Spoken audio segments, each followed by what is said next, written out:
Sobat Fisika semuanya, selamat pagi dan selamat berjumpa lagi di Poison, podcast Hima Fisika Sharing and Motivation edisi Desember.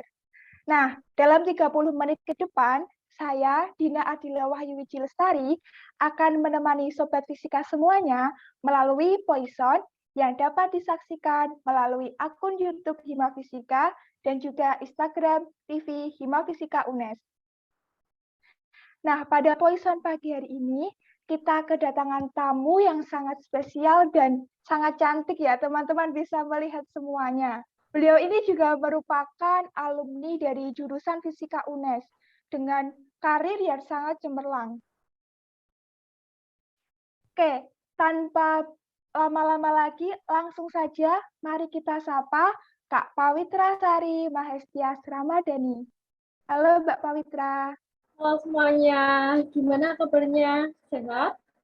Alhamdulillah sehat. Dari Mbak gimana? Alhamdulillah, Mbak juga sehat. Maaf ya, tadi ke delay 10 menit ya. Mbak baru pulang, itu sih tetangganya Mbak yang meninggal dunia. Jadi baru taziah. Ya, tidak apa-apa Mbak. Kami juga pasti mengerti ya, Mbak Pawitra ini mungkin jadwalnya sangat sibuk gitu. Justru sangat berterima kasih karena di sela-sela kesibukan Mbak Pawitra, ketika dihubungi oleh teman-teman Hima Fisika masih bisa menyempatkan waktunya untuk berbagi pengalaman seperti itu. Oke, dari semester berapa berarti? Ini Dek Dina semester berapa? Saya semester 3, Mbak. Oh, semester 3, mantap. Ya. Semester 3 udah bisa ngadain acara sebagus ini ya, mantap banget sih memang. Oke, kalau dari Mbak Pawitra sekarang sedang sibuk apa Mbak? Kalau sekarang Mbak udah lagi ngajar di MA Purbalingga, di salah satu SMA Purbalingga. Dan itu seperti yang kemarin di pamflet ya, Mbak sekarang juga jadi mentor fisika di Metro Yogyakarta cabang Purbalingga. Gitu. Jadi ya bagi-bagi waktu ya, pagi di sekolahan, siangnya sampai sore di bimbelnya. Gitu. Oke. Intronya saja sudah sangat sudah sangat menarik gitu. Padahal baru sedikit cerita dari Mbak Pawitra. Oke, hari ini Mbak Pawitra didatangkan untuk menginspirasi kita semua, utamanya teman-teman fisika di Universitas Negeri Semarang, serta menjawab segala pertanyaan dari teman-teman di jurusan fisika selama ini, terkait bagaimana sih mempersiapkan diri untuk membangun karir menuju gerbang kesuksesan.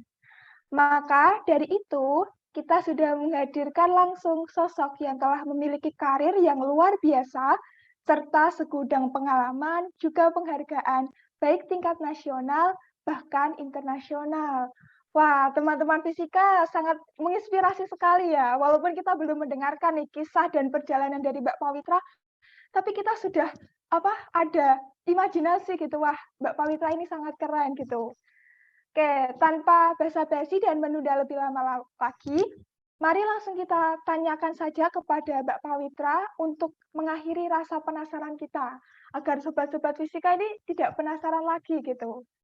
Jadi Mbak Pawitra, kita sudah mengumpulkan beberapa pertanyaan dari mahasiswa fisika Universitas Negeri Semarang yang mungkin mereka itu masih penasaran seputar karir gitu, bagaimana agar karir kita bisa cemerlang. Nah, kita sudah mengumpulkannya. Namun sebelum kita masuk ke pertanyaan dari teman-teman fisika, sebelumnya mungkin dari Mbak bisa menceritakan sedikit pengalaman karir Mbak Pawitra hingga bisa sampai ke tahap yang sekarang. Kita sedikit sharing dulu aja ya, mungkin ya, dari di awal ya. Oke.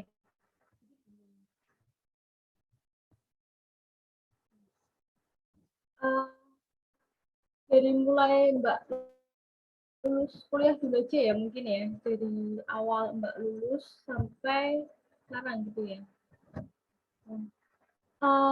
Mbak ini angkatan angkatan ya. Mbak ini angkatan pendidikan fisika angkatan 2016 gitu. Dan alhamdulillah bisa lulus tepat waktu di tahun 2020 kemarin gitu. Nah, alhamdulillah sekali gitu ya, lulus dari UNES gitu ya, terutama dari pendidikan fisika itu alhamdulillah Mbak sudah merasa puas gitu. Sudah merasa puas dan merasa sudah semua apa yang Mbak inginkan, Mbak butuhkan itu sudah Mbak dapatkan gitu selama kuliah gitu. Nah, karena apa gitu ya? Karena saat kuliah gitu ya, Mbak itu sudah berbekal hard skill gitu yang diberikan oleh kampus kampus kita gitu. Ya berupa materi, kemudian ada pemahaman gitu kan, ada penalaran juga, ilmu praktikum, apalagi yang pendidikan nanti kan ada ilmu micro teaching gitu ya, pengajaran gitu. Yang baik dari dosen kita ataupun teknisi kita gitu, di kampusnya kita. Gitu. Nah selain itu gitu ya, Mbak itu juga alhamdulillah didukung sama soft skill Mbak gitu. Jadi alhamdulillah gitu ya, Mbak diberikan kemampuan untuk bisa menekuni di bidang keilmiahan gitu kemarin saat kuliah gitu ya. Dan alhamdulillah gitu ya, soft skill Mbak itu bisa membantu teman-teman gitu ya dalam pembuatan essay, kemudian karya tulis, artikel ilmiah gitu ya, jurnal ataupun arsip-arsip lainnya gitu. Nah, sekaligus saat kuliah kemarin juga terkadang diberikan kepercayaan gitu sebagai pemateri ataupun sebagai juri ataupun sebagai pembicara begitu di bidang keilmiahan dan juga penalaran biasanya gitu. Nah, alhamdulillah selama kuliah kemarin itu kan dapat bekal ya 30 lebih gitu ya prestasi yang Mbak raih selama kuliah gitu, baik di bidang ilmiah ataupun proyek sosial gitu ya, baik tingkat nasional maupun internasional gitu. Nah, sekaligus itu diberikan kepercayaan seperti tadi yang Mbak ceritakan ya sebelumnya, baik di sebagai juri ataupun narasumber di berbagai acara gitu. Nah, ini tuh bisa menjadi kiat motivasi gitu ya, menjadi bekal Mbak buat masuk ke dunia kerja. Nah, itu makanya itu mulai mumpung ya masih semester 3 gitu ya, kayak Gila ini kan jadi bisa masih banyak waktu yang bisa kalian kejar untuk meraih apa saja soft skill kalian yang selama di kuliah ini yang bisa kalian kembangkan gitu loh. Nah, sebelumnya gitu ya. Nah, setelah Mbak lulus gitu ya, sebelumnya Mbak itu udah diminta buat ngajar di SMA 1 Purbalingga atau SMA 1 Purwodadi. Gitu. Tapi karena ada peraturan baru ya, kita kan tahu nih peraturan baru di Kemdikbud ya enggak, di Kementerian Pendidikan dan Kebudayaan bahwa yang bisa mengajar di sekolahan negeri itu kan harus yang P3K. Tahu P3K enggak? P3K itu adalah pegawai pemerintah yang dengan perjanjian kerja, pegawai pemerintah dengan perjanjian kerja. Nah, jadi karena melihat ada peraturan baru gitu ya, rules baru dari pemerintah, jadinya Mbak harus banting setir gitu loh. Yang awalnya itu harus bisa langsung masuk ke SMA itu jadi harus ditunda gitu loh. Nah, jadinya Mbak tunggu 1 bulan tuh. Nah, 1 bulan Mbak, karena Mbak juga baru pindahan ya, pindah kabupaten gitu. Pindah tempat tinggal juga. Sekarang di Purbalingga. Awalnya itu di Banyumas gitu. Nah, sambil kita prepare gitu ya, sambil beres-beres rumah. Nah, akhirnya Mbak memutuskan untuk mencoba mendaftarkan di berbagai macam bimbel kompeten di Indonesia. Gitu. Ada bimbel Neutron gitu ya, Neutron Yogyakarta, kemudian ada bimbel Primagama, kemudian ada Bismart gitu kan, terus ada apa lagi ya, Ganesha Operation gitu ya, tahu kan kalian ya. Nah, dan alhamdulillahnya Mbak itu keterima di Neutron Yogyakarta. Mengapa gitu ya? Karena saat itu di Neutron itu lagi butuh kantor fisika gitu. Karena kantor fisikanya itu sedang berhalangan gitu kan. Jadinya ada ada kekosongan posisi gitu loh bahasanya. Itu jadi Mbak daftar di situ, ternyata diberikan opportunity gitu, suruh mencoba, tapi pertama observasi dulu ya, mencoba observasi dulu, terus berlatih dulu. Nah, terus akhirnya setelah beberapa hari gitu ya, baru diberikan izin gitu untuk mulai ngajar. Gitu. Jadi Mbak sudah mulai ngajar di Mitronya itu bulan kemarin Januari Februari lah, ya Februari awalan gitu. Ya, sampai sekarang masih ngajar di Mitra Jakarta. Gitu. Nah, kalau di Neutron Yogyakarta itu mungkin nanti kalian bisa tuh ya, yang terutama nggak mesti pendidikan sih, yang murni juga bisa. Yang penting kalian tuh harus bisa paham sih, paham apa itu dasar-dasar fisika, ilmu fisika gitu. Karena kan kalau ngajar di bimbel sama sekolah itu beda ya. Kalau di bimbel tuh mereka tuh lebih ketat gitu loh. Saya apa ya? Peraturannya itu lebih ketat gitu. Apalagi kan kalau bimbel kan anak-anaknya bayar ya. Nah, gitu. Jadi harapannya itu kita kantornya itu lebih ahli gitu loh dibandingkan mereka gitu. Jadi kita tuh harus siap saat teman-teman saat teman-teman ya adik-adik kita gitu ya, anak murid kita gitu, siswa-siswanya kita itu bertanya sama kita gitu.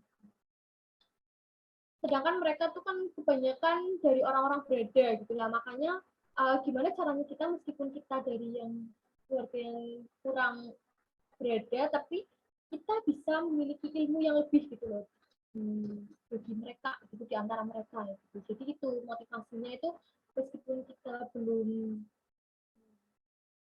belum memiliki ilmu yang meskipun kita belum tidak berada di keluarga yang ada gitu ya, tapi kita setidaknya itu memiliki kemampuan ilmu yang harus lebih gitu dibandingkan yang lain. Itu kan yang menjadi sumber kekuatan kita. Gitu. Nah, terus berjalannya waktu gitu ya, setelah 6 bulan, nah Bapak Witra itu ditawari nih sama teman mitranya Mbak. Dia itu kerja di salah satu SMA Purbalingga juga gitu. Nah, ditawarin karena mereka kan tahu ya teman-teman mitranya Mbak gitu ya, teman-teman kantornya Mbak itu tahu kalau Mbak itu pinter di bidang kayak keilmiahan, menulis gitulah ya intinya. Nah, mereka minta tolong nih buat bantuin riset sekolahannya mereka karena di sekolahnya mereka itu guru risetnya nggak ada gitu kan. Nah, terus salah satu kantornya Mbak itu diberikan amanah gitu sama kepala sekolahnya suruh jalanin riset di sekolahannya. Ternyata mereka itu masih kewalahan gitu loh kan. Jadinya mereka sharing kan, itu mbaknya sharing tuh sama Mbak. Gitu. Terus gimana Mbak bisa bantuin nggak sekolah kita? Terus Mbak bantuin tuh bikinin proposal penelitiannya para siswa gitu kan. Soalnya saat itu tuh sekolahnya sedang mau mengikuti MIPA kompetisi MyRes gitu loh, kayak kompetisi karya tulis yang tingkat nasional, saingannya satu Indonesia gitu loh, nasional. Nah, alhamdulillah Mbak bikinin tuh 2 proposal penelitian buat sekolahan itu. Nah, akhirnya sekolahannya, terutama kepala sekolahnya itu manggil Mbak, suruh datang ke sekolahan cerita gitu ya, gimana latar belakangnya ini itu, kenapa mau gitu kan bikin penelitiannya gitu, tanya-tanya gitu. Nah, Mbak jawab aja gitu ya, sesuai apa yang Mbak miliki, Mbak ahlikan. Gitu. Nah, setelah itu, baru kepala sekolahnya apa? Tanpa diduga-duga ya, makanya teman-teman belajar aja itu. Kalau memang rezeki kita, itu untuk kita itu pasti ya akan datang sendiri gitu loh bahasanya. Mbak aja nggak nyangka aja bisa. Terus saya ini belajar di SMA itu, karena selain sebagai guru riset, Mbak itu juga sebagai guru OSN, Olimpiade Siswa Nasional di apa namanya di sekolahan itu gitu. Karena tahu guru fisikanya juga belum apa ya kemampuan berpikir ataupun kemampuan dalam akademiknya itu belum terlalu tinggi gitu kan. Nah terus tahu juga Mbak ngajar di Neutron, jadinya kan mungkin bagi mereka tuh ilmunya Mbak itu ada yang lebih gitu kan. Nah jadinya Mbak suruh ngajar sekalian OSN-nya di sana, OSN fisikanya.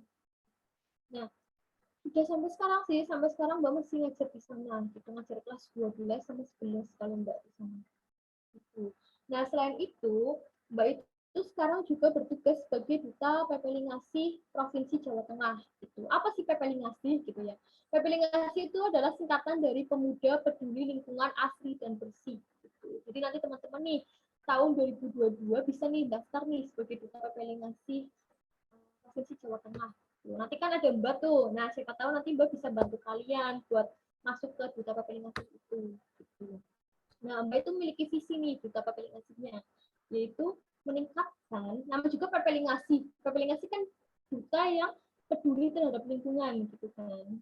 Berarti kan kita harus memiliki visi untuk meningkatkan rasa cinta kita, gitu kan, terhadap lingkungan dan kesadaran dalam upaya menciptakan lingkungan yang asli dan bersih gitu kan. kan, serta pembentukan karakter berwawasan lingkungan sejak dini.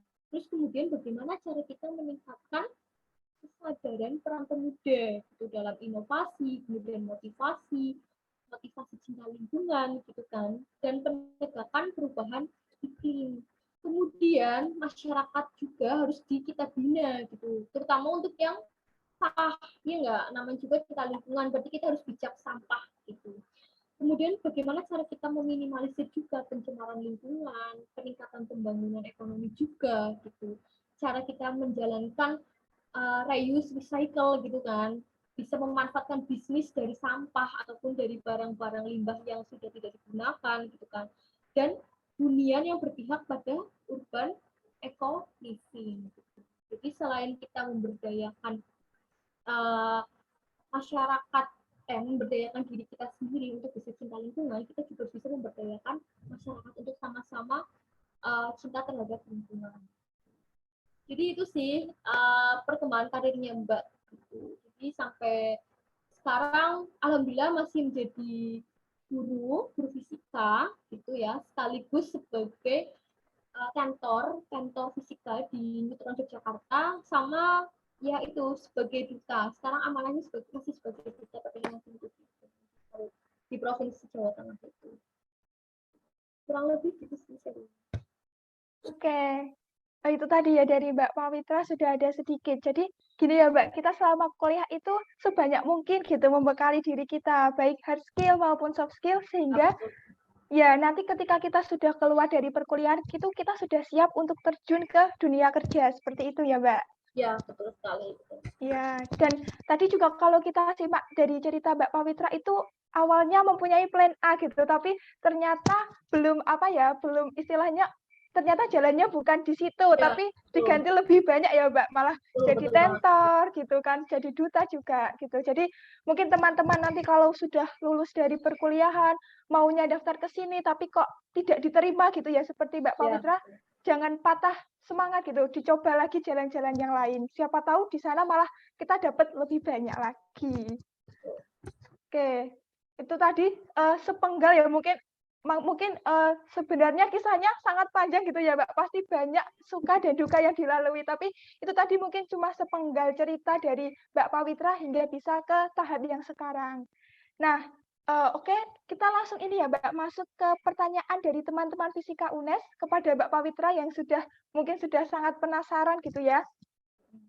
Pertanyaan yang pertama itu, menurut Mbak Pawitra, sukses itu seperti apa gitu Mbak? Oke. Sukses itu seperti apa gitu? Apa sih sebenarnya sukses gitu ya? Menurut Mbak, sukses itu adalah kemampuan kita untuk menjalani hidup kita gitu ya, sesuai dengan keinginan kita gitu.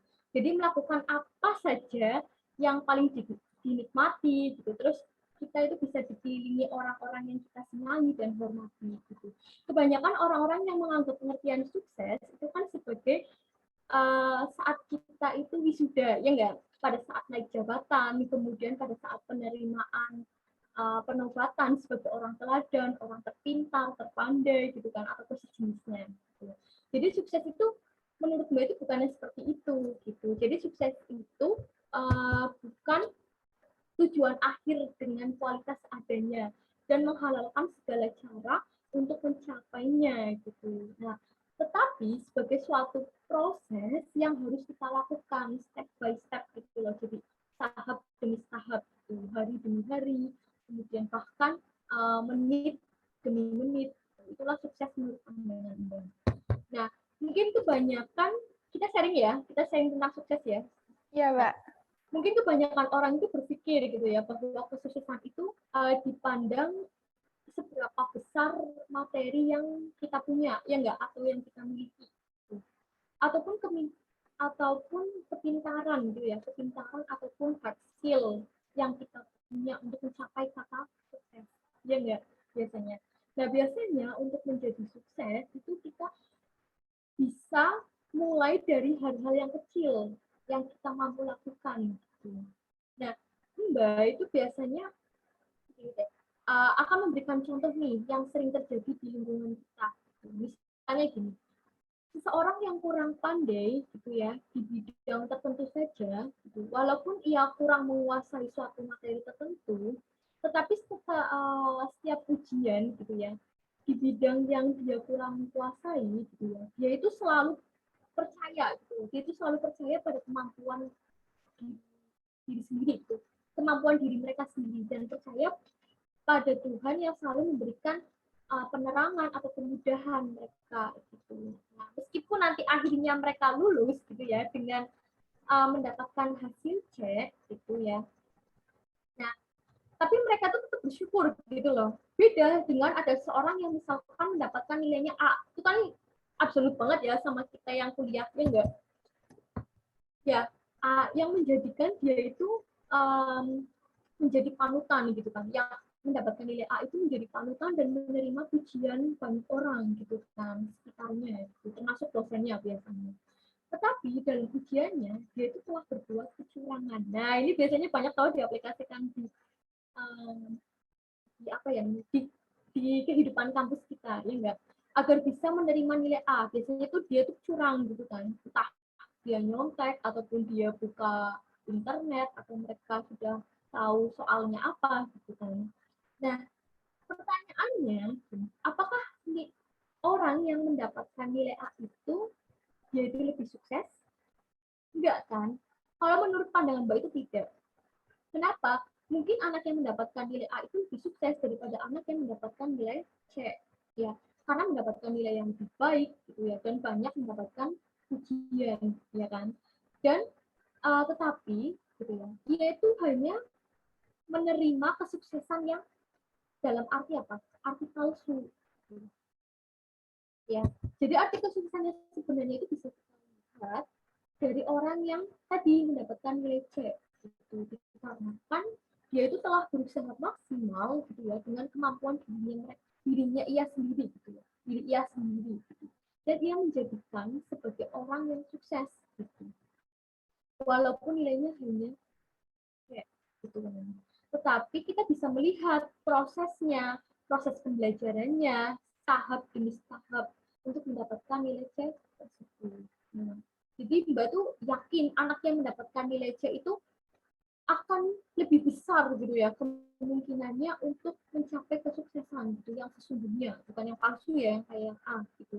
Karena anak yang mendapatkan nilai C itu selalu percaya dengan kemampuan dan selalu berpegang teguh bahwa firman Allah itu untuk berbuat jujur dalam mengerjakan sesuatu itu ada gitu. Dan di dunia ini lebih luas, apalagi di dunia kerja gitu, di masa yang akan datang nantinya.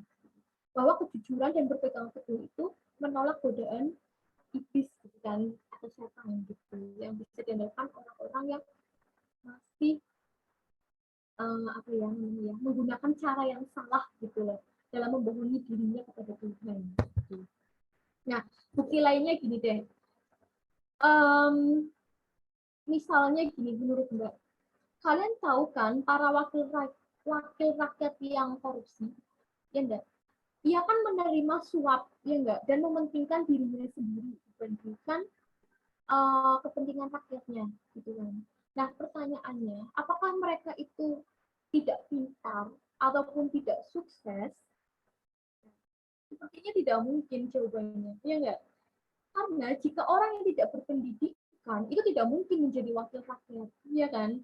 Dan mereka pun sukses karena bisa menjadi salah satu orang yang apa? Orang yang penting kan di suatu negara yang dapat berguna dan bermanfaat bagi negara. Nah, tetapi menurut pandangan Mbak gitu ya, mereka itu hanya memiliki kesuksesan yang palsu. Apakah dengan korupsi itu dinamakan dia telah sukses? Tentu saja enggak. Karena sukses itu adalah proses kita, gitu ya, tahap demi tahap untuk berkembang dan dilandaskan dengan firman Tuhan. Nah, kalau kita agama Islam berarti firman Allah, gitu loh. Menurut Mbak malah justru gini, orang yang memiliki keterbatasan atau nama lainnya difabel lah ya, kalian tahu kan anak-anak difabel, gitu ya, orang-orang difabel seperti buta, tuli, gitu, kemudian yang tidak bisa jalan, gitu kan. Mereka itu justru malah lebih sukses menurut Mbak dibandingkan para pejabat daerah yang pintar, memiliki gelar ataupun memiliki kemampuan yang lebih gitu kan, jauh lebih pintar gitulah ya intinya dibandingkan orang-orang yang buta tadi gitu. Nah, persepsi Mbak, apa sih yang membuat kita itu bisa memberikan pernyataan ini gitu? Karena gini,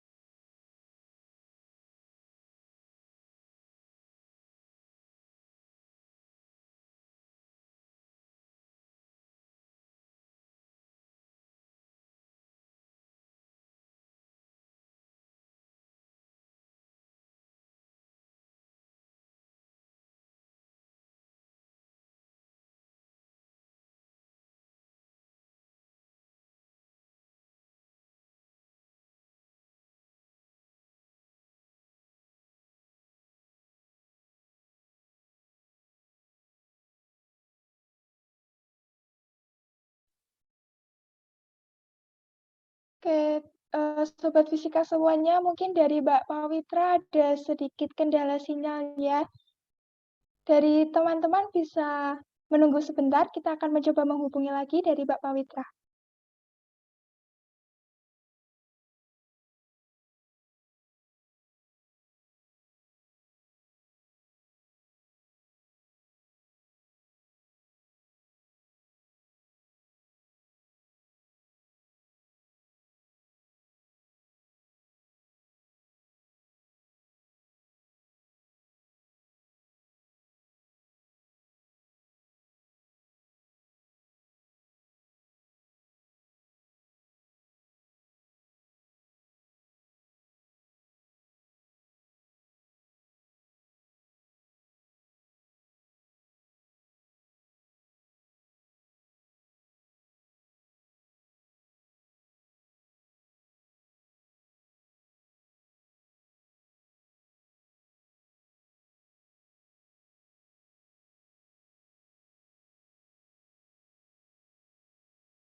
Oke, dari Mbak Pawitra, apakah bisa terhubung kembali?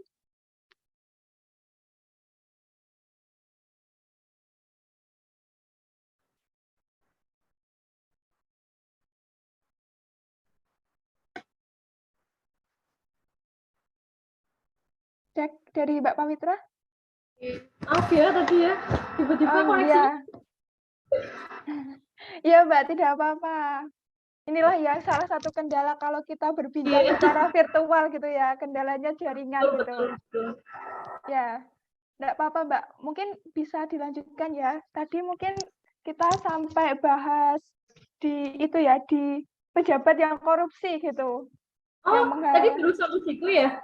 ya, Oh, oke, oke. Bentar. Coba inget-inget lagi ya nanti. Gimana tadi? Oh, pejabat yang korupsi ya? Oke. Jadi gini tadi.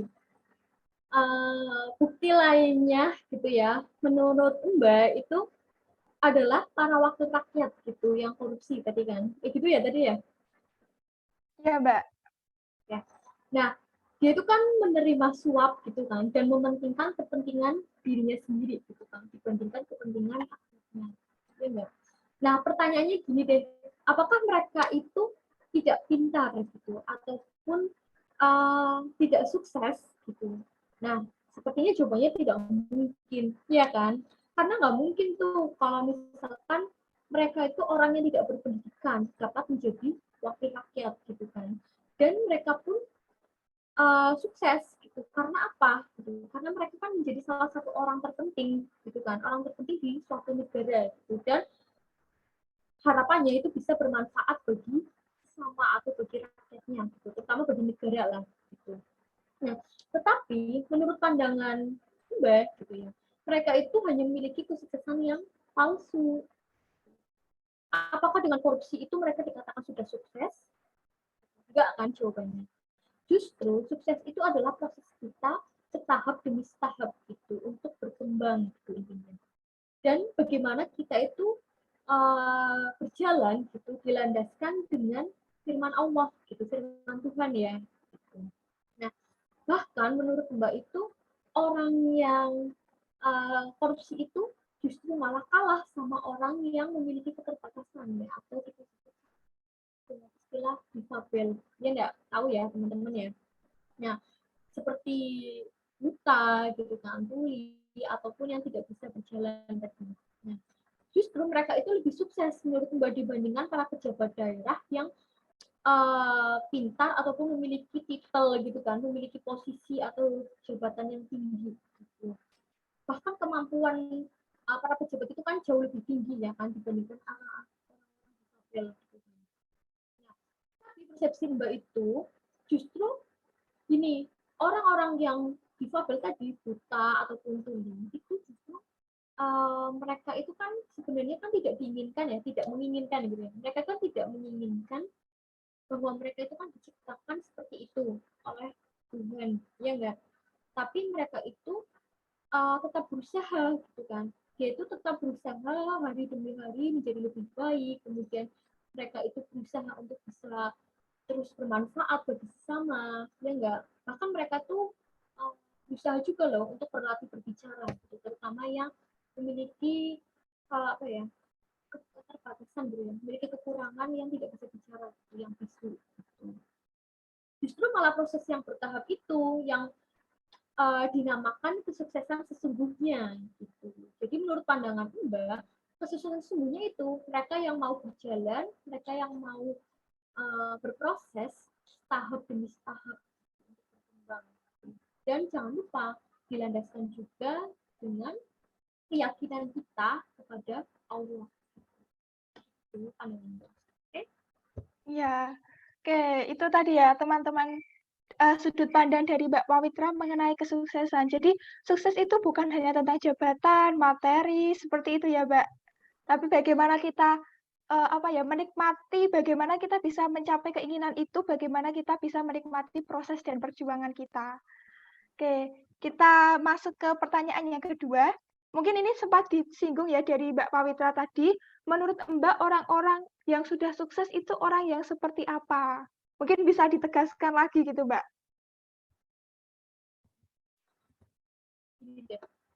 Sebenarnya kesuksesan itu bukan dilihat dari orang-orang yang udah berada ataupun apa ya. Sukses itu biasanya sukses itu sebenarnya bisa dilihat dari diri kita sendiri loh. Kalian kalau sudah memiliki ini Mbak udah merangkum ya dari pengalaman ataupun sharing-sharing sama teman-teman ataupun sama gitu lah intinya. Itu ada 7 kebiasaan yang kita itu sudah dikatakan sukses gitu loh rasanya. Jadi kita tuh jangan cari orang yang oh ini loh udah sukses, enggak. Kita tuh lihat diri kita sendiri dulu. Apakah kita tuh sudah pantas dikatakan sukses gitu.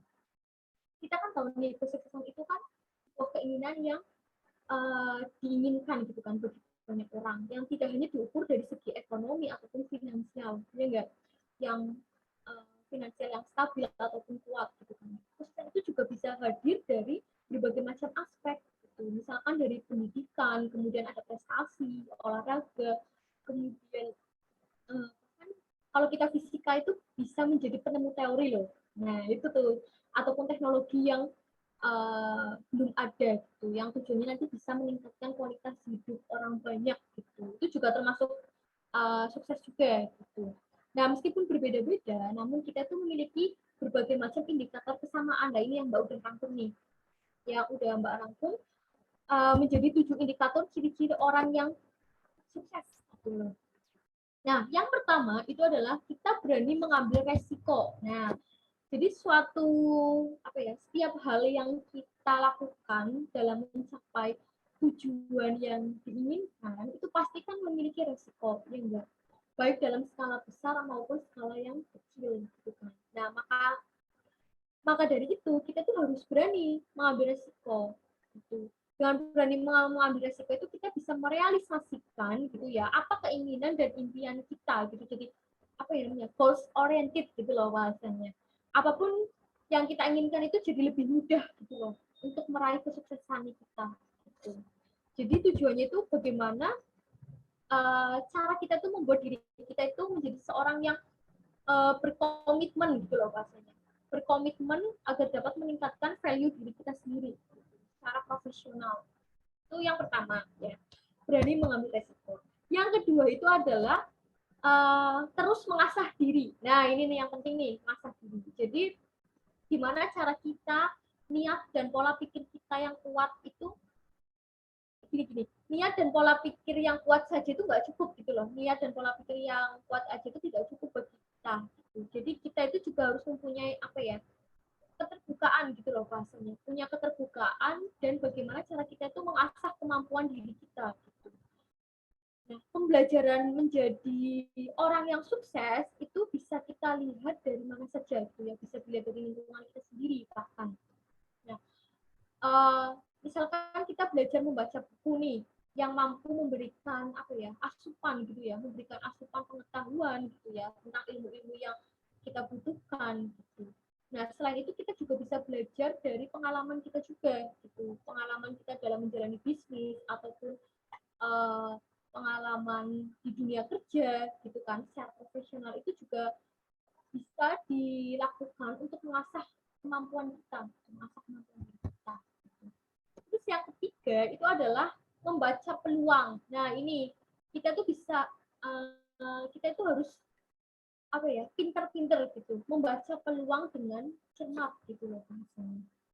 Jadi kalau kita bisa membaca peluang dengan cermat, gitu ya, itu bisa membuat kondisi emosional kita itu lebih tenang, gitu loh teman-teman. Bahkan saat kita tuh dihadapkan dengan berbagai macam permasalahan ataupun urusan pekerjaan yang sulit, gitu ya, sesulit apapun, gitu ya, kalau kita bisa membaca peluang, gitu ya, kita itu bisa mudah mencari solusi. Nah, itu yang perlu kita kaji. Gimana caranya kita itu bisa menemukan solusi dan menghasilkan keuntungan, gitu, dari apa yang kita lakukan, gitu. Nah, terus yang keempat itu adalah kita harus punya mimpi yang besar, gitu. Jadi kita tuh jangan pernah takut, gitu, kalau kita memiliki mimpi yang besar, gitu. Karena kalau kita memiliki mimpi ataupun keberhasilan terhadap suatu hal, gitu kan, itu bisa menjadi apa ya, target kita, gitu loh, target kita untuk mencapai satu keberhasilan, gitu loh bahasanya. Jadi kita itu bisa mencapai di puncak tujuan kita, gitu loh bahasanya, dari setiap tangga ataupun tahapan yang telah kita buat, gitu, dari rangkaian mimpi kita, gitu. Jadi kita bisa merasakan, oh ini loh, kita itu sudah bisa sampai di sini. Jadi kita itu bisa memiliki kepuasan tersendiri kalau memiliki mimpi yang besar. Terus yang kelima ini adalah kita itu harus terbuka pada kritik dan saran. Nah, ini nih, gimana ya? Salah satu ciri orang yang sukses itu adalah orang yang menganggap kritik dan saran itu adalah sebagai sebuah peluang, gitu. Peluang bagi diri kita untuk memaksimalkan kita, untuk mengembangkan diri kita, gitu ya, mengembangkan diri kita ataupun usaha yang sedang kita jalani. Jadi kalau kita bisa menerima kritik dan saran itu apa ya namanya, bisa membantu kita itu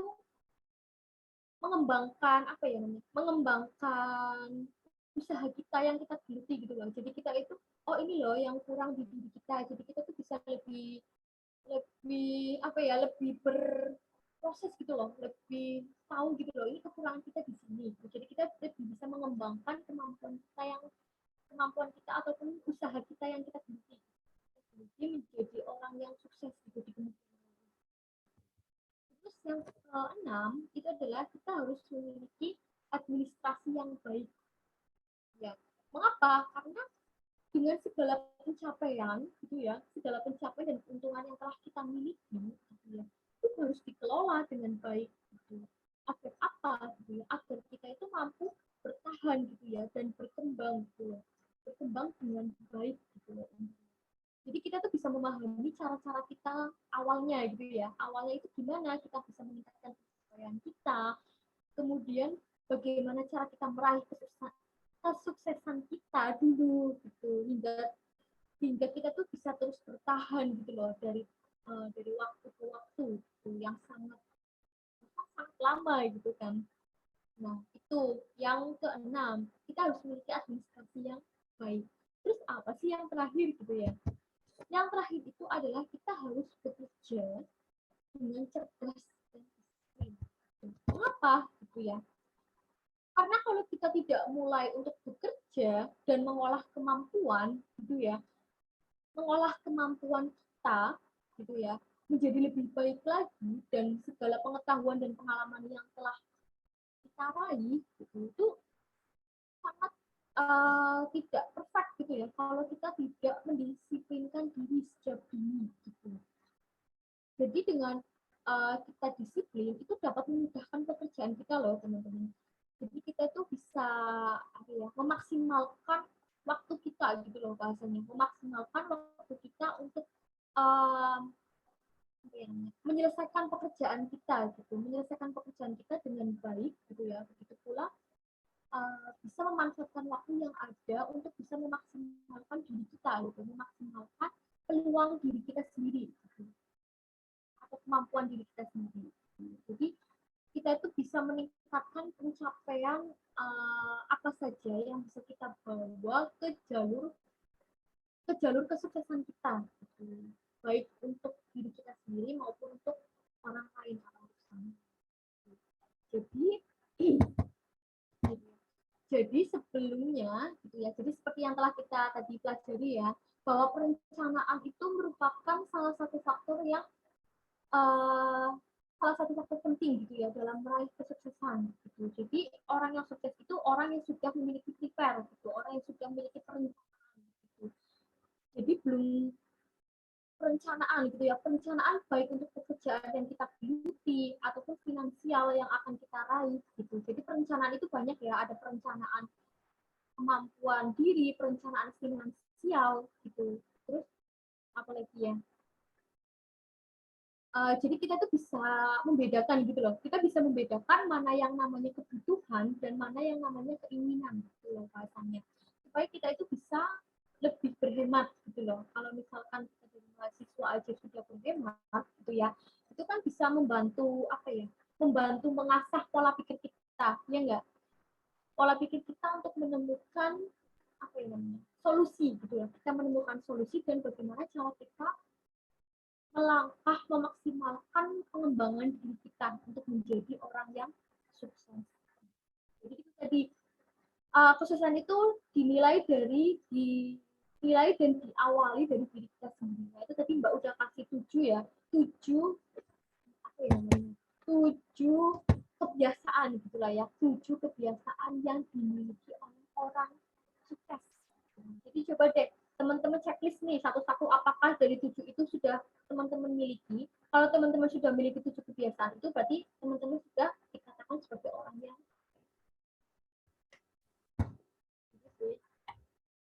Ya, oke. Makasih ya, Mbak Pawitra. Ini saya juga sangat ini ya, mengubah pola pikir atau sudut pandang saya mengenai orang yang sukses gitu. Dan teman-teman fisika juga seperti yang dikatakan oleh Mbak Pawitra bisa bertanya kepada diri sendiri, kira-kira dari 7 poin itu yang sudah itu apa dan yang mungkin belum dicapai itu bisa segera diusahakan gitu ya, Mbak, biar kita bisa menemukan kesuksesan diri kita sendiri. Ya, oke, itu pertanyaan dari teman-teman fisika yang kedua. Kita lanjut ke pertanyaan yang ketiga. Menurut Mbak Pawitra, hal-hal apa saja yang penting dalam membangun karir kita gitu, Mbak? Membangun karir kita. uh,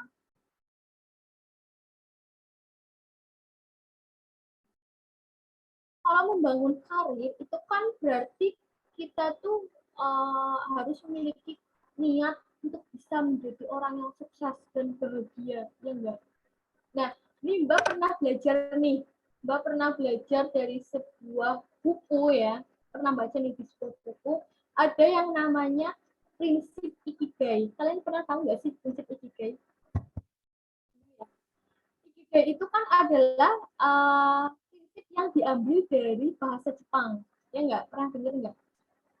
Jadi Ikigai itu adalah alasan kita untuk hidup secara berkelanjutan gitu rasanya. Jadi Ikigai itu adalah kayak prinsip gitu ya, sebuah prinsip yang membantu hidup kita itu lebih bermakna, kemudian bermanfaat gitu ya, dan seimbang gitu, sehingga meraih makna dan kebahagiaan sejati lah gitu bahasanya. Kebahagiaan sejati dalam diri kita gitu, atau dalam hidup kita. Gitu. Nah, biasanya Ikigai itu bisa membuat kita itu menjadi lebih termotivasi. Itu kalau prinsip hidup baik itu dari Ikigai juga. Termotivasi buat ngelakuin apa saja yang perlu kita jalanin dan membantu kita itu menemukan makna dari hal tersebut. Nah, jadi gini, mengapa sih gitu ya kok bisa orang-orang tuh menganggap prinsip Ikigai itu prinsip sudah menemukan makna hidup yang sejati atau bagaimana cara kita menjadi orang yang sukses yang akhirnya itu bisa berdampak pada diri kita dalam meningkatkan motivasi dalam berbagai dengan Ikigai itu kan kita bisa pekerjaan kita itu menjadi lebih efisien, benar banget loh, efisien dan cepat selesai. Gitu. Jadi Ikigai itu juga bisa membuat seorang itu memiliki etos kerja yang lebih baik gitu. Karena mereka itu meyakini bahwa pekerjaan yang mereka lakukan itu bisa memiliki dampak juga untuk orang lain. Gitu. Nah, kayak kita bahas nih, apa sih itu Ikigai gitu ya, biar kita bisa sama-sama mendapatkan ilmu baru ya. Nah, kalau kita mendengar kata Ikigai gitu ya, berarti kita tuh harus menyeimbangkan 4 aspek dalam hidup kita. Yang pertama itu gini, apakah ini 4 aspek ya. Yang pertama itu adalah apakah kita sudah mengerjakan hal yang sudah kita sukai dan cintai. Yang kedua itu adalah apakah kita sudah mengerjakan hal yang sudah kita kuasai. Terus yang ketiga itu adalah apakah kita sudah mengerjakan hal yang sudah bermanfaat bagi banyak orang. Dan yang terakhir itu adalah apakah kita sudah mengerjakan hal yang sudah mendapatkan bayaran yang sesuai dengan apa yang kita miliki. Itu 4 hal yang itu. Jadi kalau dibikin diagram itu kayak ada irisan-irisannya gitu loh. Nah, kita bahas ya. Yang pertama, kalau 4 aspek Ikigai itu bisa kita buat irisan. Nah, yang pertama itu namanya mission. Apa sih itu mission? Mission itu berarti kita itu berada di fase apa yang kita suka. Gitu. Kita kita suka tapi juga bisa bermanfaat bagi orang lain gitu loh. Nah di sini tuh kita bisa ngelakuin hal yang kita sukai dan nggak mendapat bayaran gitu loh. Kita tidak mendapat bayaran apa yang sesuai dengan apa yang kita sukai.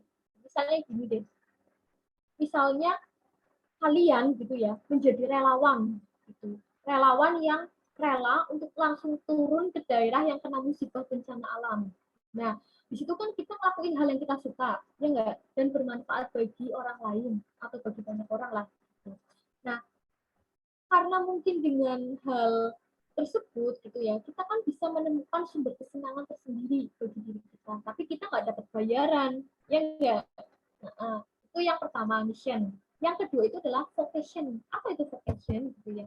Nah, kalau vocation itu kita itu ngelakuin sesuatu yang bermanfaat bagi orang lain, tapi kita itu dibayar gitu loh. Kita tuh dibayar buat ngelakuin hal tersebut. Bedanya sama yang pertama gini.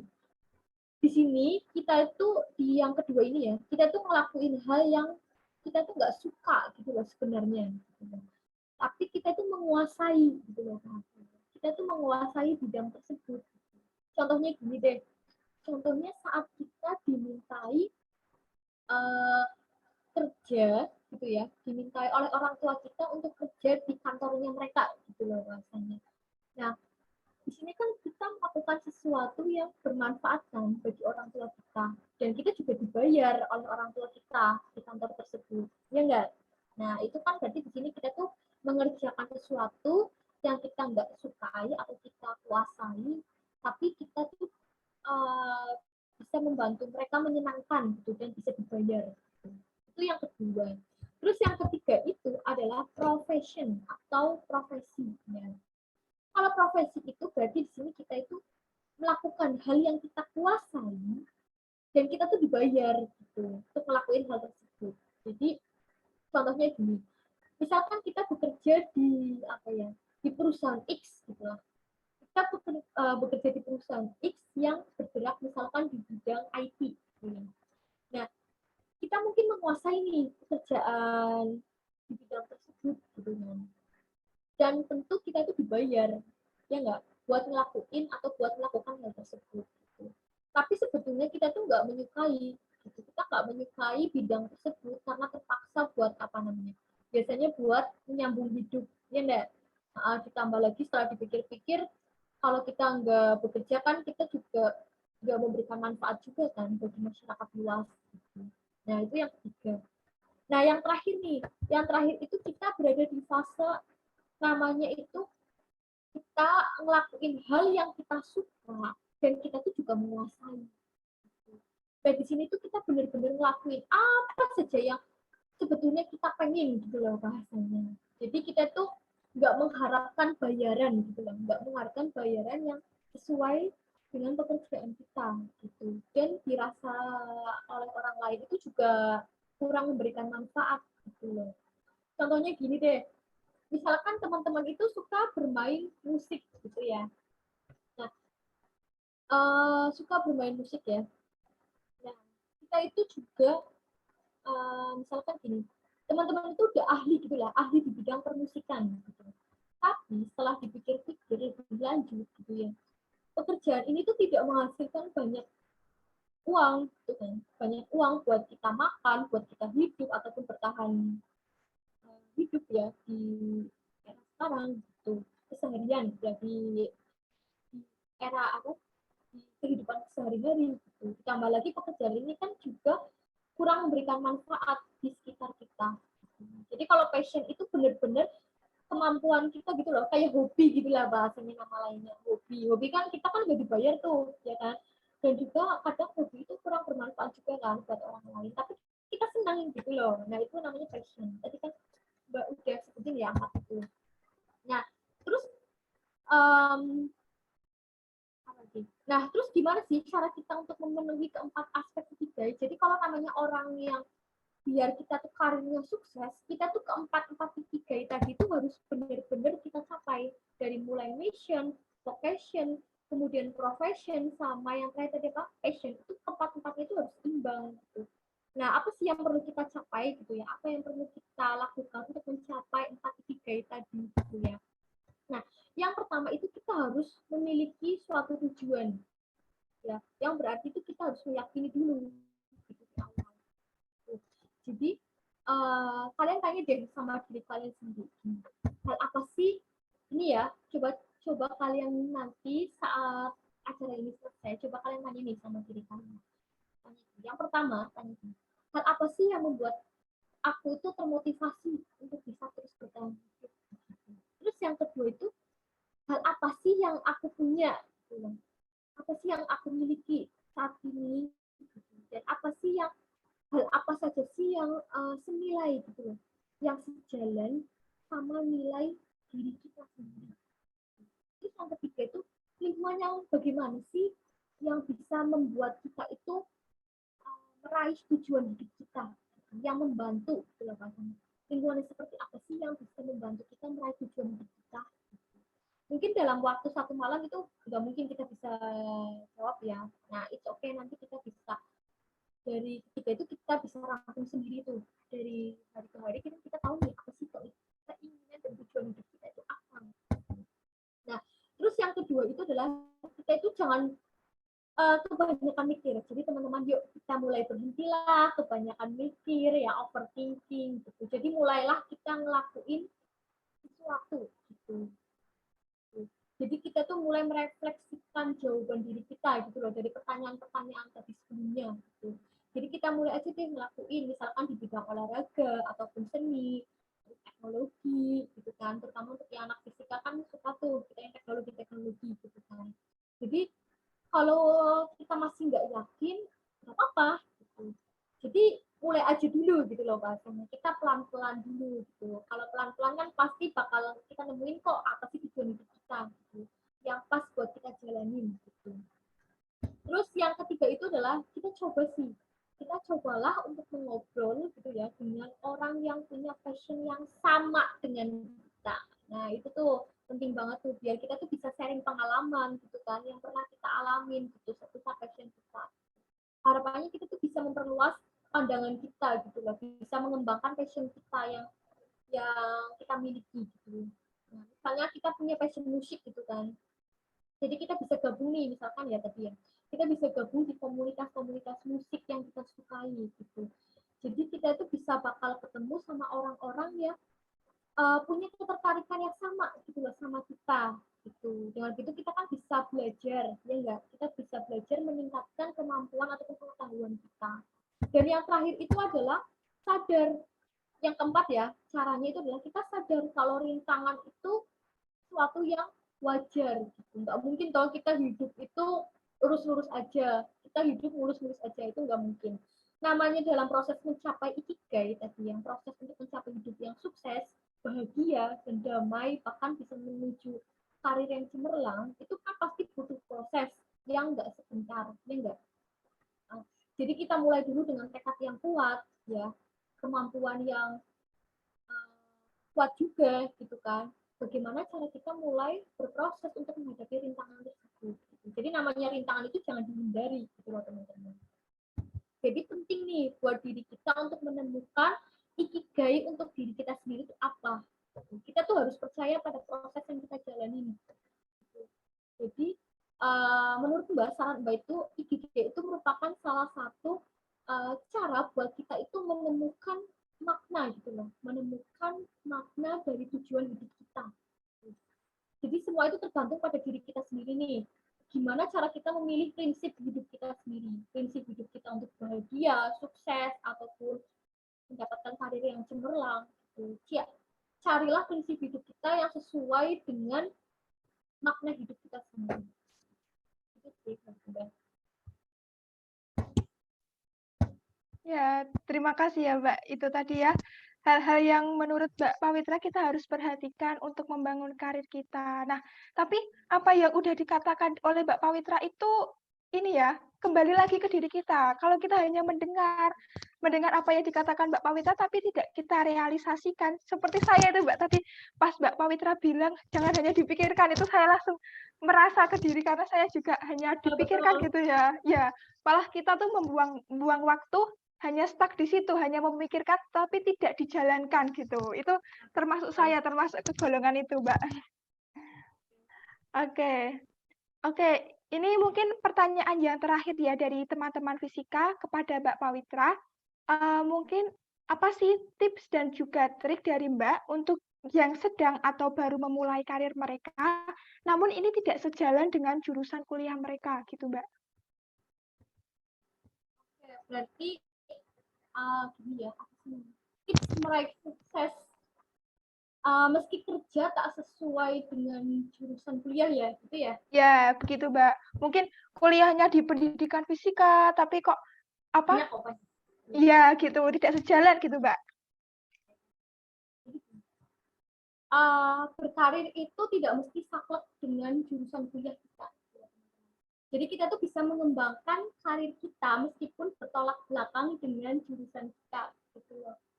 Kita kan tahu nih kalau dunia kerja itu kan penuh dengan persaingan, ya enggak?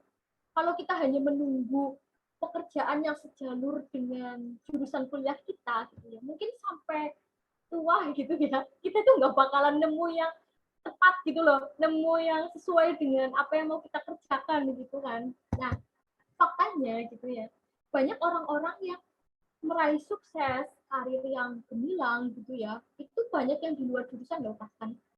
Karena keahlian mereka itu apa ya namanya, diasah gitu loh. Mereka tuh keahlian itu terus diasah seiring dengan waktu.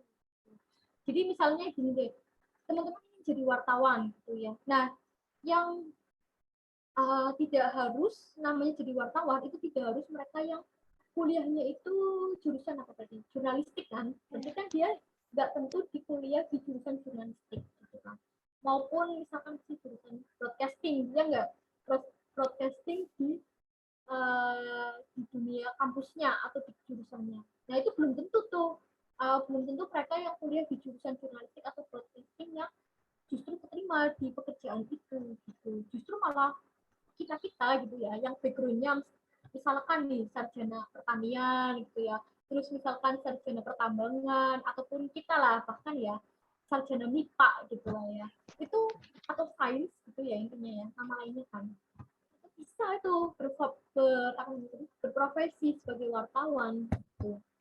Terus gimana sih caranya kita itu bekerja di jalur atau bidang yang berbeda dengan jurusan kuliah kita, tapi kita tuh tetap enjoy dan kita tuh tetap menikmati prosesnya itu gimana.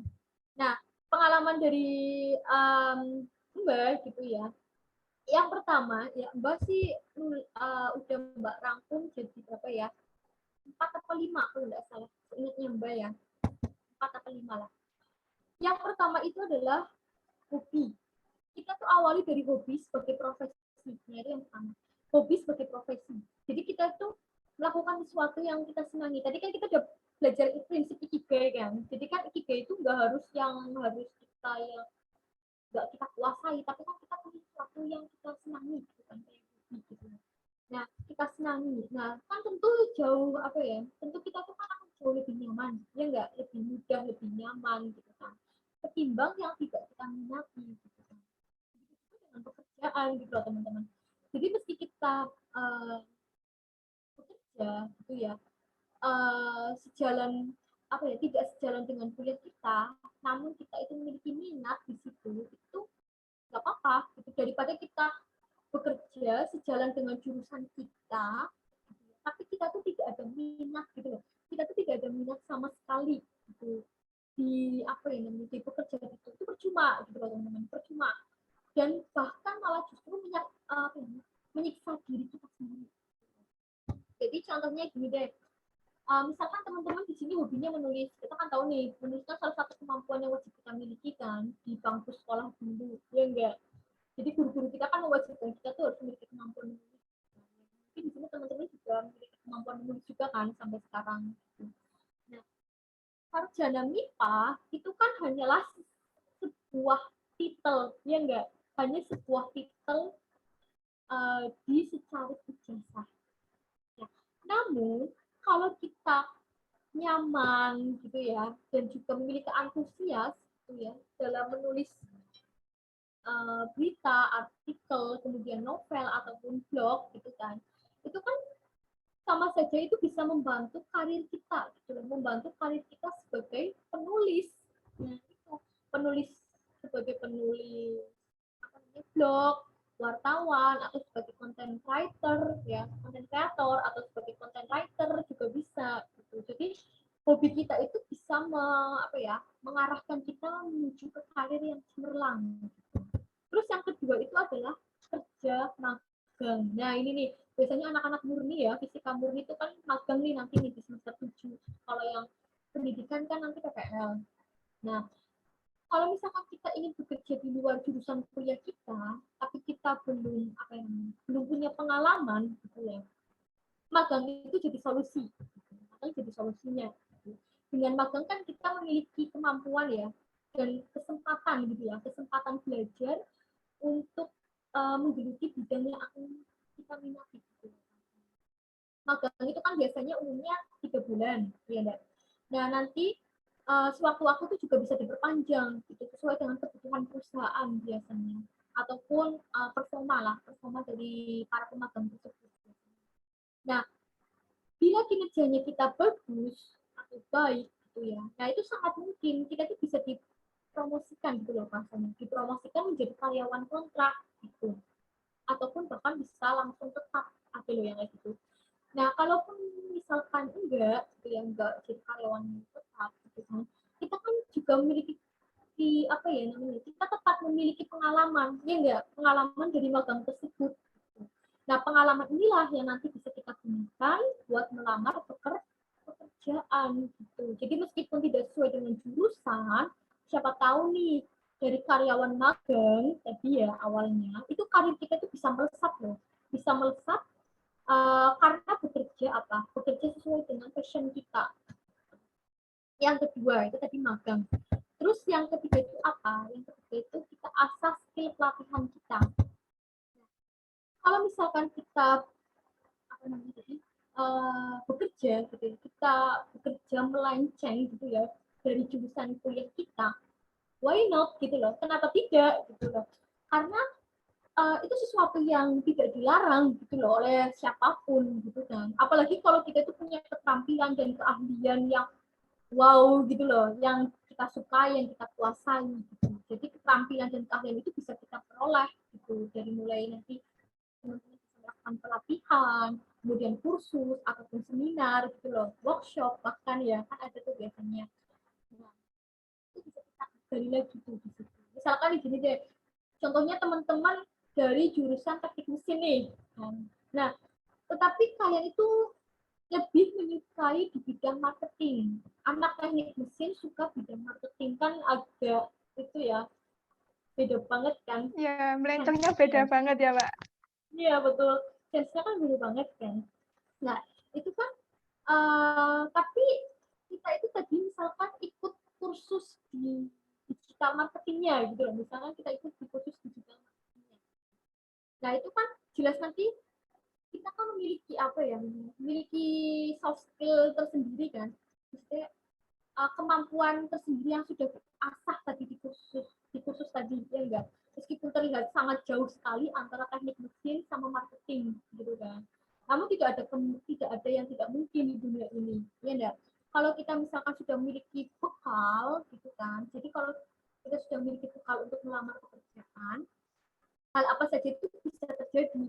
Bahkan kita tuh justru lebih siap bekerja biasanya, lebih siap bekerja dengan keahlian yang sudah kita miliki atau kita asah. Biasanya. Jadi kita tuh tidak perlu khawatir lah teman-teman. Kita tuh tidak perlu khawatir kalau kita tuh tidak bisa beradaptasi gitu loh bahasanya. Jadi karena apa ya? Jadi kita kan sudah memiliki dasar, ya kan? Kita kan sudah memiliki basic dulu di awal tadi. Jadi kita itu bisa lebih expert gitu loh bahasanya. Kita bisa lebih expert daripada orang-orang yang hanya sama-sama jurusan marketing, tapi kan dia belum memahami soft skill-nya kan, belum memahami ilmunya gitu kan. Jadi kita tuh bisa bisa belajar juga nih nanti akhirnya sama yang senior-senior kita. Bahkan kalau bisa kita lanjutin kursus lagi, kalau misalkan mau lebih expert lagi, kita lanjutin kursus yang lebih apa ya, lebih tinggi lah gitu, maksudnya kursus lanjutan gitu ya. Terus yang terakhir itu adalah yang paling penting, bangun jaringan ataupun networking ya, networking atau koneksi dengan orang lain itu paling penting. Karena jaringan atau koneksi networking itu bisa menjadi jembatan kita loh teman-teman buat meraih kesuksesan kita. Jujur kayak Mbak Pawitra itu kan juga dari networking ya, kerja di SMA ini. Nah, jadi networking itu merupakan sebuah investasi yang berharga gitu teman-teman. Investasi yang berharga yang sesungguhnya gitu, yang real gitu, the real of investment. Gitu. Nah, maka dari itu gitu ya, teman-teman di sini itu jangan suka pilih-pilih teman gitu loh, pilih-pilih orang gitu loh teman-teman. Jadi kita tuh jangan hanya mau berteman sama yang selevel aja atau sederajat, itu jangan teman-teman. Misalkan gini deh, teman-teman dari fresh graduate gitu kan. Nah, kita tuh jangan sama-sama berteman yang mana ya bahasanya.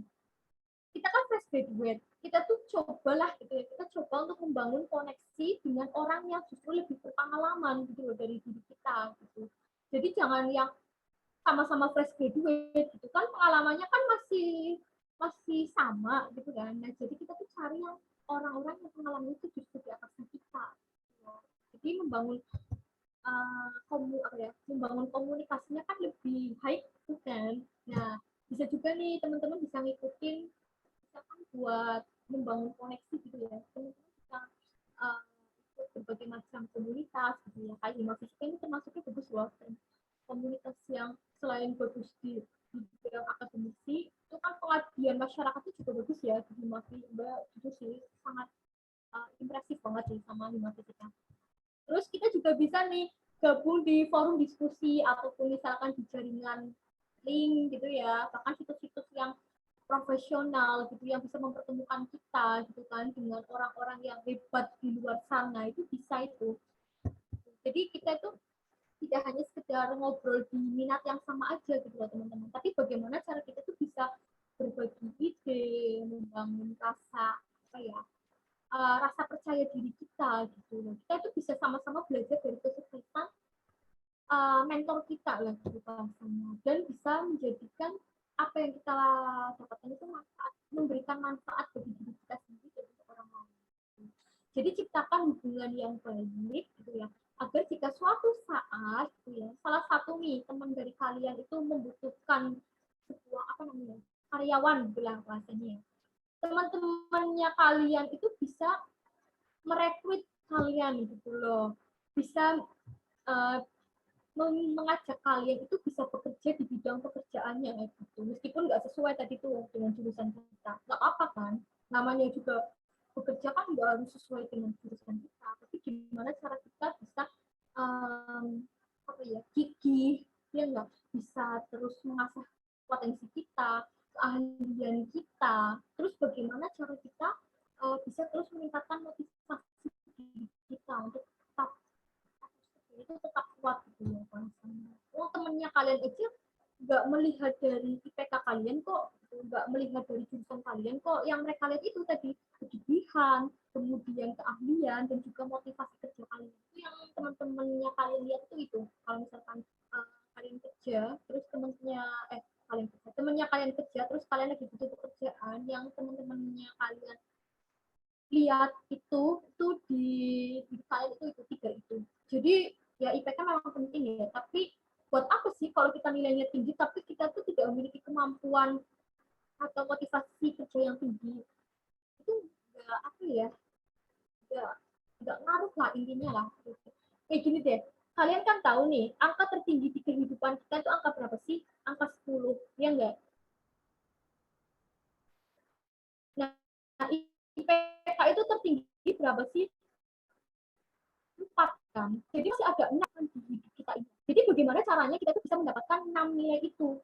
6 nilai itu kan dari mulai soft skills kita, dari kemampuan kita, dari mulai kemampuan apa ya namanya, kegigihan kita, keuletan kita, motivasi kita, itu dari 6 itu yang dibutuhkan di dunia kerja itu sebenarnya itu. IPK itu sebenarnya kayak hanya sebagai bukti ini loh, saya itu setelah selesai kuliah. Jadi kuncinya itu gini, kuncinya itu cuma 2 sih sebenarnya. Jangan takut dan apa ya, dan mau belajar. Ya, kuncinya cuma 2. Jangan takut dan mau belajar. Jadi yang paling penting itu gimana kita bisa membangun koneksi dengan sama, kita bisa nyaman dalam pekerjaan kita gitu. Jangan sampai kita udah kerja itu kita merasa terpressure gitu loh, tertekan. Itu tuh jangan sampai teman-teman. Jadi kita usahakan untuk bisa menggeluti gitu ya, menyukai gitu ya di pekerjaan yang kita jalani dan yang berbeda. Ya, oke. Makasih ya dari Mbak Pawitra itu tadi. Jadi mungkin kalau teman-teman di kuliah ini merasa, apa ya, kok ternyata aku passion-ku nih nggak sesuai dengan jurusan yang aku masuki sekarang gitu kan. Soalnya ada nih Mbak teman-temanku juga, itu udah sampai semester 3 tapi ngerasa passion-ku nih bukan sebagai seorang pendidik gitu, dia malah jago editing gitu kan ya. Itu kan mungkin nanti kalau keluar tidak sejalan dengan jurusannya pun tidak apa-apa. Misalnya dia menjadi editor gitu kan, malah bisa apa ya, dalam apa memulai karirnya itu dia lebih enjoy gitu. Seperti yang dikatakan oleh Mbak Pawitra tadi. Oke, itu pertanyaan terakhir ya. Tidak disangka kita sudah sharing dan Mbak Pawitra sudah memberikan motivasi juga kepada teman-teman fisika. Dan kalau saya dengar ini tadi ada beberapa poin yang sebelumnya itu saya tidak terpikirkan gitu Mbak, ke arah situ itu saya tidak pernah terpikirkan. Jadi apa yang telah Mbak bagi tadi tuh sedikit mengubah persepsi saya, sudut pandang saya tadi mengenai kesuksesan, bagaimana kalau karir kita tidak sejalan dengan jurusan gitu. Dan pasti teman-teman yang menonton pembicaraan kita pada pagi hari ini juga akan demikian gitu, akan sedikit bukan sedikit sih, saya mendapatkan banyak gitu dari Mbak ya tadi tentang motivasi dan sharing pengalaman dari Mbak. Nah, mungkin sebelum diakhiri ada closing statement nggak dari Mbak Pawitra? Mungkin khususnya buat teman-teman yang sekarang masih kuliah gitu ya, masih belajar, utamanya di jurusan fisika.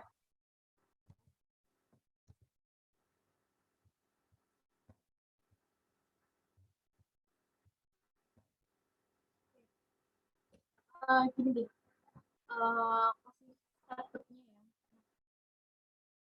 gini, kita kan melihat keberhasilan dan kesuksesan itu kan merupakan sebuah impian ya bagi semua orang. Rasanya itu tidak ada orang yang ingin hidupnya itu gagal, ya enggak? Tidak ada orang yang hidupnya itu tidak ingin tidak bahagia. Namun untuk mencapai keberhasilan dan kesuksesan itu kan manusia itu perlu melakukan berbagai macam tahapan dan juga proses untuk menuju kesuksesan. Ya kan? Kita lihat deh contohnya dari Jack Ma, tahu Jack Ma ya, yang pemilik Alibaba. Dia kan dulunya itu kan hanya berpenghasilan 1 juta kalau nggak salah, 1 juta per bulan. Namun karena ia itu terus bersemangat gitu ya untuk membuat Alibaba, nah dan karena keuletannya juga gitu kan, dia kerja keras juga tuh, itu ia menjadi orang terkaya kan di abad ini. Bahkan contohnya lagi nih Cristiano Ronaldo, ini yang suka sepak bola nih yang laki-laki. Dia kan juga berlatih tuh sangat keras. Bahkan saat teman-temannya itu udah pada tidur gitu ya, ia bahkan memulai latihan lagi dan lagi gitu kan. Dia selalu juga namanya juga atlet ya, dia kan juga menjaga pola makan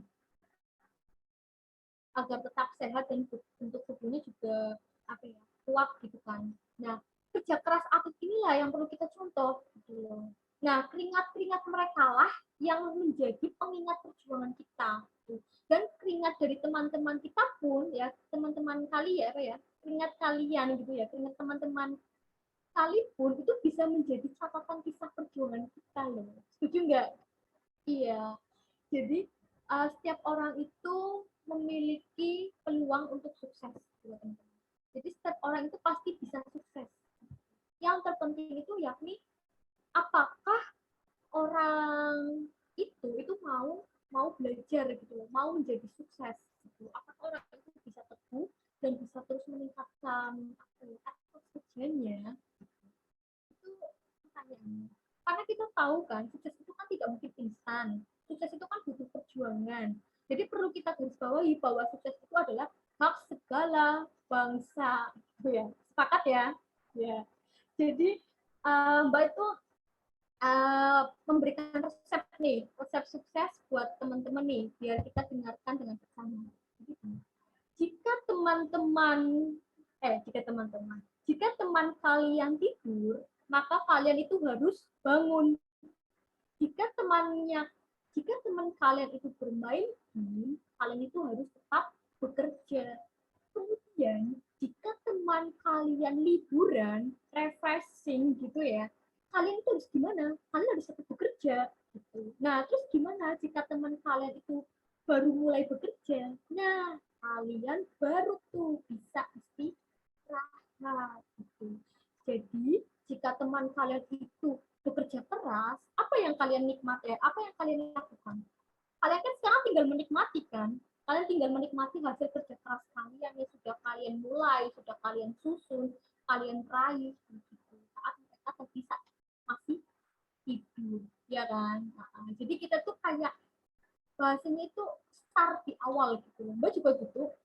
Jujur ya, jadi mahasiswa itu jam tidur Mbak itu justru makin sedikit. Bahkan bisa dilihat bahkan tuh tidur di sela-sela jam kuliah gitu loh, Bang. Nggak sih? Kayak kita kan mau ke kuliah, jadwal kuliah satu mau kuliah selanjutnya itu kan ada jadwal, ada jam kosong. Itu biasanya buat tidur tuh kalau misalkan malamnya nggak tidur ya. Namanya juga anak fisika ya. Anak fisika itu kan sibuknya luar biasa ya. Apalagi teman-teman ini kayak Dina ini kan Himafi gitu kan. Nah, Himafi itu apalagi agendanya banyak, kegiatannya banyak, schedule-nya juga penuh gitu kan. Mbak sih tahu ya teman-teman yang dari Himafi kayak gitu. Apalagi kan kita fisika banyak kan. Nah, terus belum lagi yang lainnya gitu kan. Nah, itu kita tuh jadi terbiasa gitu kan. Kita kan terbiasa karena sudah membiasakan diri. Jadi kalau ingin sukses itu kita harus bisa gimana caranya kita itu start di awal terlebih dahulu gitu. Jangan sama kayak teman-teman yang lain gitu. Kalau teman-teman lain tidur kita tidur ya sama aja bohong gitu ya. Gimana kita sukses gitu. Jujur aja gitu. Nah, jadi mengapa kita bisa mengatakan hal itu gitu kan? Karena kita tahu nih, we will never know the real answer before the try. Ingatlah kalau do something today, gitu ya, that you treat yourself with thank you for. Kita tidak pernah tahu gitu hasilnya, kita itu mencobanya, ya enggak? Dan kita perlu ingat bahwa apa yang kita lakukan hari ini, itu, yang mana kita itu suatu saat itu akan di masa depan nanti. Mengapa? Karena kita sudah berjuang sekeras kita, sekuat tenaga kita, gitu. Ya enggak? Jadi intinya gini teman-teman. Teman-teman itu harus tetap semangat, jangan bermalas-malasan ya. Kita tuh jangan gampang menyerah deh. Mbak juga dulu gitu deh. Kadang kalau udah capek ya udah males-malesan gitu ya. Tapi kan kita tahu ya, kita kan punya goals hidup yang perlu kita raih. Jadi bangkit lagi gitu loh. Sukses itu ada di tangan kita loh teman-teman. Gitu loh. Jadi kita harus ingat bahwa life is journey gitu ya. To be experienced gitu ya. Not a problem to solve. Hidup itu adalah sebuah perjalanan yang dijadikan pengalaman kita. Jadi bukan hanya sekedar masalah yang harus diselesaikan. Gitu. Nah, ini Mbak seri sedikit lagi nih. Mbak habis survei nih dari anak-anak didiknya Mbak sama ya anak didik yang anak didik putranya Mbak ya. Setelah Mbak sharing gitu ya dan dari sesama itulah ya sesama komunitas ada 3 kesalahan yang anak-anak muda yang mungkin kalian mungkin ya juga merasakan ya, Mbak juga dulu awalnya juga merasakan 3 kesalahan yang masih dirasakan atau yang dilakukan anak muda sekarang di usia 17 sampai 20 tahun. Nah, kalian usia berapa nih? 19, Mbak. Oke, berarti masih masuk rentang itu ya, 17 sampai 20 tahun. Gini nih, Mbak sharing nih, 3 aja. Kita kan tahu nih, kita kan tahu nih, kita kan udah di bulan Desember ya, bentar lagi kita udah di ujung tahun 2021.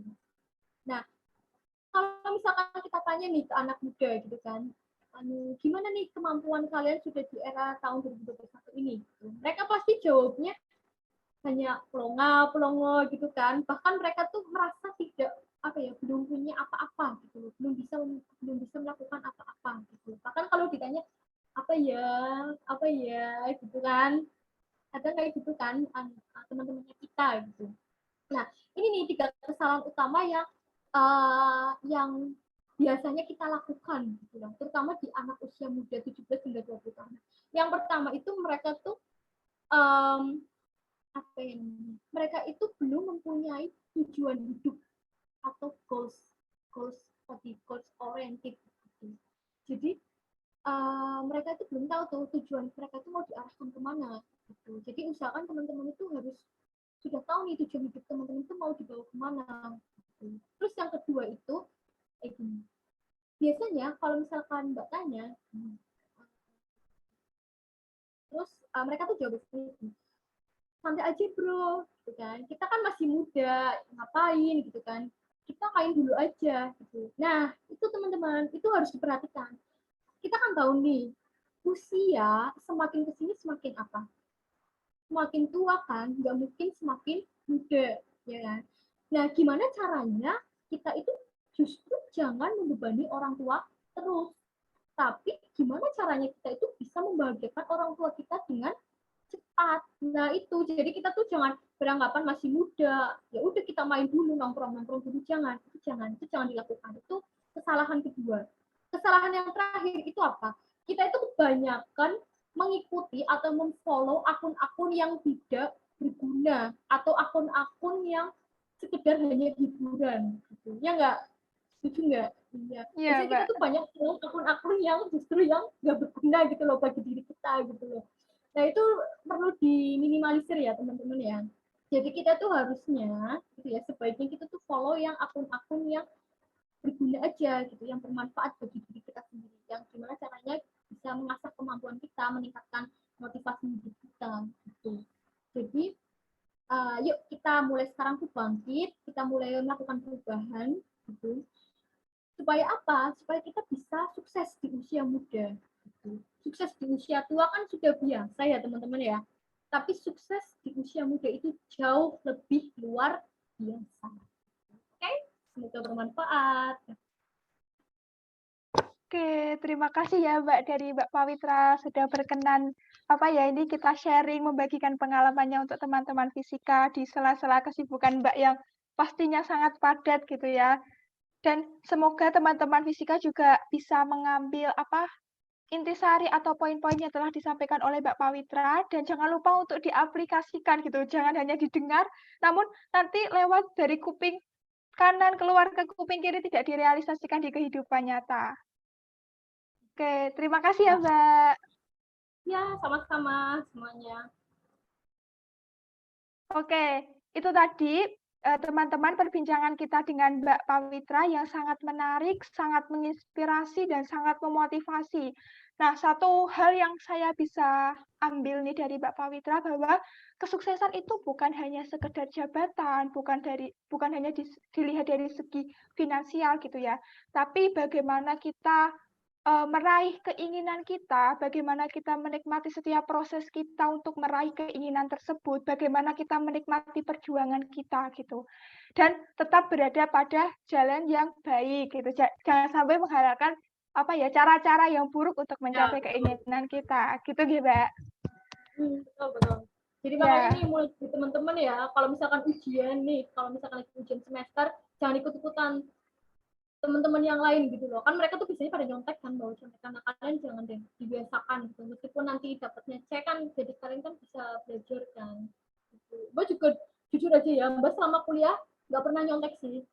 Nyontek itu dulu bukan nyontek bikin contekan ya, tanya ke teman itu cuma sekali ya, dan saat tanya ke teman ternyata jadi jawabannya itu kurang memuaskan gitu. Jadi mulai hal itu tuh jadi kita tuh jadi Mbak itu belajar ngapain tanya gitu kan, kita percaya aja sama diri kita sendiri. Jadi teman-teman kalau ujian gitu dibiasakan itu aja ya, kerjakan sendiri aja gitu, nggak usah tanya-tanya sama yang lain gitu ya.